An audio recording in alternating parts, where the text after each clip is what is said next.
Hello and welcome to another Spider Strategies QuickScore training video. In this training video, you will learn how to create a balanced scorecard in QuickScore. Before we get into the lesson, let's just discuss a few presumptions we make of you, the viewer of this training video. First of all, that you know what a balanced scorecard is. Secondly, that you have a balanced scorecard planned and are ready to enter its structure and automate it in QuickScore. Third, that you're looking for instruction on how to enter your scorecard into QuickScore. And lastly, that you identify yourself with a user role of scorecard developer or performance analyst in QuickScore and have appropriate login and permissions to create a scorecard. If so, then let's move on. The next step is just a quick review of an existing scorecard in QuickScore. The mobile world environment is available to all QuickScore customers as an existing sample scorecard to review and play with. It's comprised of an organization called Mobile World Inc., which has a single scorecard called Mobile World Balanced Scorecard, which is comprised of 4 classic perspectives: financial, customer, internal processes, and learning and growth. Each of those perspectives, in turn, are comprised of underlying objectives, such as for financial, increase revenue, improve profitability, and reduce sales overhead. Each of the objectives, in turn, are fed by measures, such as product revenue, training revenue, and so on. All the measures within a scorecard have many important properties which define how they are used in the scorecard. Measures are the foundation of any scorecard. Values that are entered or imported for each measure drive the ensuing scores throughout all the upper objective, perspective, and scorecard levels of the scorecard, and correct measure setup, property definitions, and value inputs are really the devil in the details of an efficient scorecard.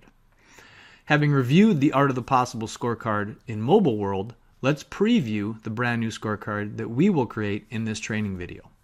We're going to create a scorecard for a learning organization at Spider Strategies. The organization will be called Learn at Spider Strategies. Our scorecard will be the Learn scorecard at Spider Strategies. It will be comprised of the same classic perspectives: financial, customer, internal processes, and learning and growth.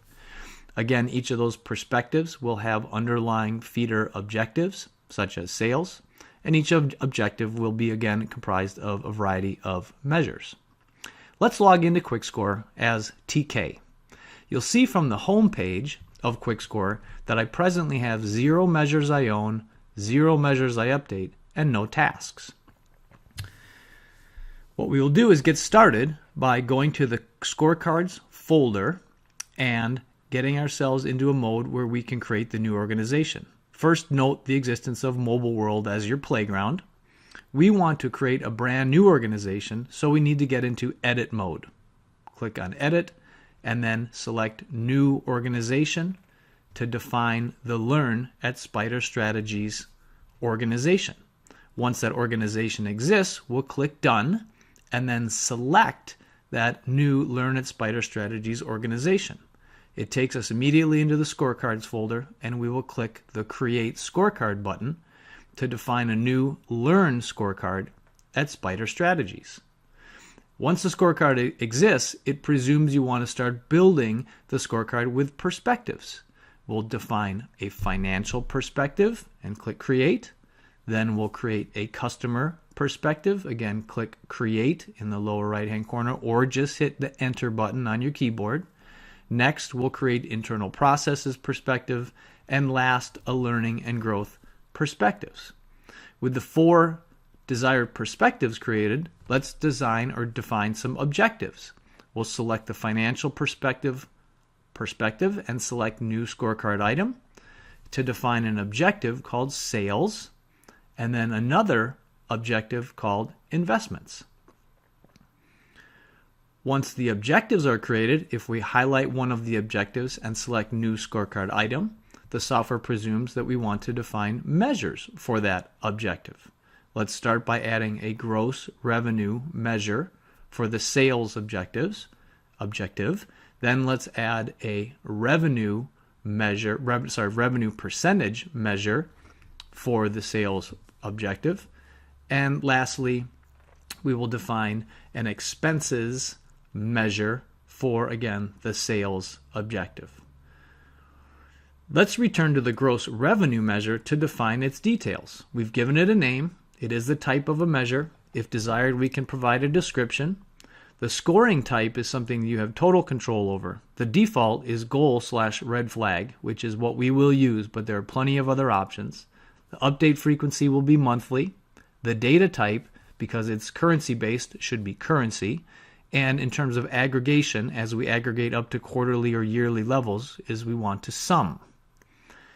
In terms of the red flag and goal values for this particular gross revenue measure, we'll set our red flag value at 100,000 and our goal at 120,000 for each month for gross revenue. The owner of this measure will be me, TK, and the updater of this measure will similarly be me, username TK. Having defined all the properties, we'll click Save in the lower right corner to save gross revenue. Then we move on to revenue percentage measure. This data type will be set as percentage. When you set a measure to percentage, it presumes that we will average these values as they are aggregated at higher levels. You have control over that. The red flag number for this particular revenue percent measure is 15. The goal is 25%. Again, the owner for this measure will be me, TK, and the updater, again, is myself, TK. Having set all of that measure's properties, we click Save and move to the expenses measure. In this case, again, this is another currency-based value or measure. We want to sum the currency numbers at quarterly or yearly levels, and the red flag value for expenses per month will be 55,000, and the goal for expenses, again, we want them to be lower, is 30,000. Once again, I'll set myself up as both the owner and the updater of this measure in the scorecard. And again, click Save in the lower right-hand corner. From here, of course, you would forge on to the next objective of investments, defining measures for investments, and proceed to the other perspectives, defining objectives and measures for all of those different perspectives. When you're done defining your scorecard, you click Done, and let's go and review what we've created. We'll go to the home page, and you see now that there are 3 measures that I own: expense measure, gross revenue measure, and revenue percentage. There are 3 measures that I similarly am responsible for updating. Let's take a minute here to put some values in for the month of August 2017. For gross revenue measure, 125,000. For revenue percent measure, 20. And for expenses measure for August 2017, we'll enter the value of 60,000. And click the Update Measures button in the lower right corner. You see that immediately in terms of the Measure Updates interface, all of these values have been color-coded with traffic light scoring. And if we return to the scorecards interface and review the scorecard structure that we've created, you see that each of the measures now present the value that we inputted as well as an appropriate score for that measure. Those scores are rolled up to the sales objective level as well as the financial perspective level of the scorecard. What you just learned was how to create a balanced scorecard in QuickScore. As a quick visual review, we created the Learn at Spider Strategies organization, the Learn scorecard, the financial perspective, the objective of sales, and some measures. If you have any questions, please contact us at learn@spiderstrategies.com. Thank you.